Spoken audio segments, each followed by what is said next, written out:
fighter Brett Okamoto joins us now. Is there a chance that Dana White's doing this? This is a cynical question, just to stay in the news. Like, we tried for May 9, it didn't work. We tried for June 4, it didn't work. And then his fans know that at least he was trying. Or is he really serious that he thinks he can pull this off inside of a month now?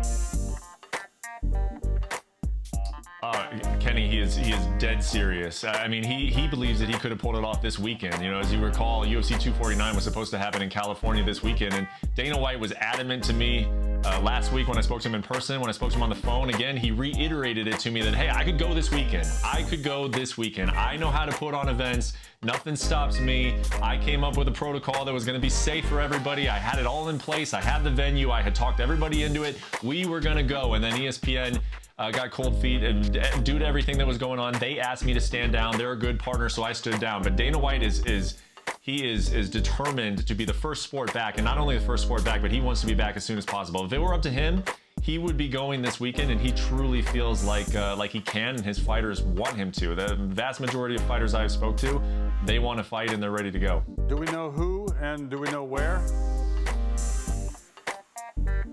We do not know where yet, and I would imagine that we won't know where for a little bit. I think part of that is due to the process of them just trying to figure out where it is, and also part of it is that they don't really want anybody to know. You saw that with UFC 249. He didn't mention that it was going to be in California until the cat was already out of the bag and the fight had been canceled. As far as who, he did give me the full list of fights that the UFC is targeting right now. None of these fights are official. No contracts have been signed, but I have been reaching out to all of these individual camps, the fighters, the athletes, the managers, and I've confirmed that about 75, at least 80% of them have verbally agreed, said, yes, we're in, we've been training, we're ready to go. Tony Ferguson, he's the top guy, he is the number one, he is the headliner of this whole thing. He agreed 2 days, sources closest to him, that he's ready. He wants to fight Justin Gaethje on May 9th. Has Dana White articulated what these safety measures would be? I mean, health experts certainly wouldn't ordain something like this. So is everyone who's there going to be tested, the referee included, no fans? I mean, how deep has he gone down that road explaining how safe he can make it be? Yeah, I'll tell you, not much of a detail guy in terms of what he expresses to the media, but, you know, asking some of these other individuals who were scheduled to fight this weekend in California, they told me that they had been told that they were going to receive testing kits.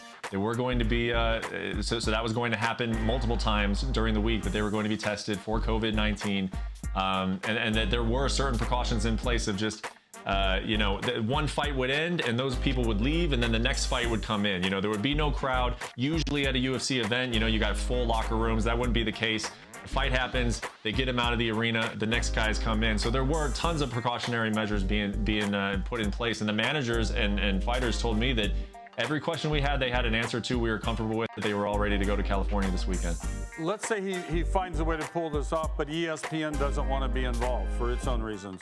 Would you see him going forward with it and trying to figure out a way to disseminate it on his own?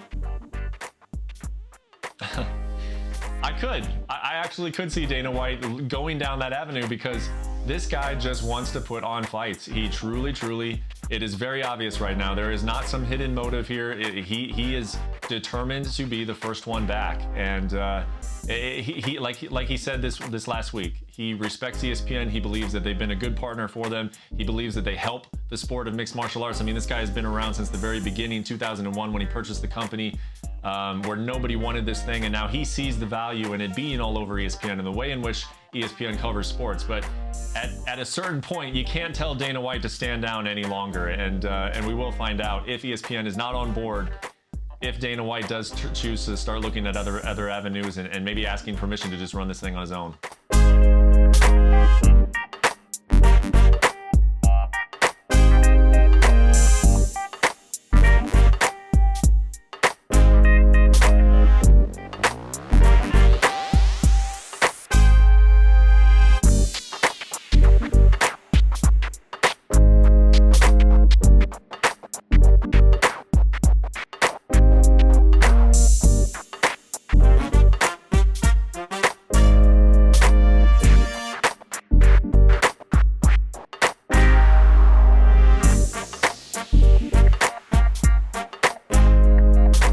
How close did the talks get with Khabib? It didn't go at the time. It was they had other plan, and for them it was. I know Khabib wanted to have that fight. I want it.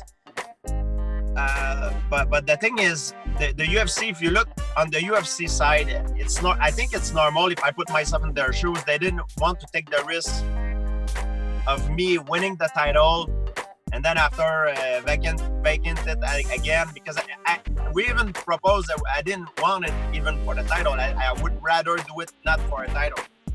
For me, it was because I considered Khabib right now the best fighter in the world, and he wanted to fight me as well. So I thought it was a good fan fight, for the fans. But they didn't want it. No, they didn't want it. They had the other plan for Khabib, and I understand that. They had a lot to lose, and it was if they invest into that fight and their investment goes out after, it's not a good move, So that, in a way, it's I could take that as a compliment, because maybe they saw me as a threat for them. That's mean maybe they thought I could have won the fight. If they would have let me fight him, maybe it's because they think I would have lose. So that's why. After you retired, after you had the press conference, until today, have you ever talked to Dana White?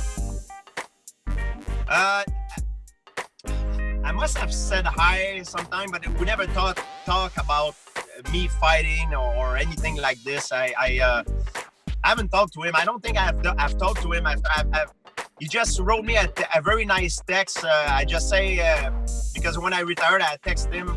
I say, thank you very much for all those years and everything. I know we had problems sometime, but it was strictly business, and I understand you're the best manager, and if I can do what I did, if I have what I have in my life right now, it's because of you, because of what you did for the sport. And not only me, all the fighters should be thankful to you for what you did in that way. And he say, thank you. He said that you had a great career. Nobody retired on top. You did it. Congratulations. He was very nice.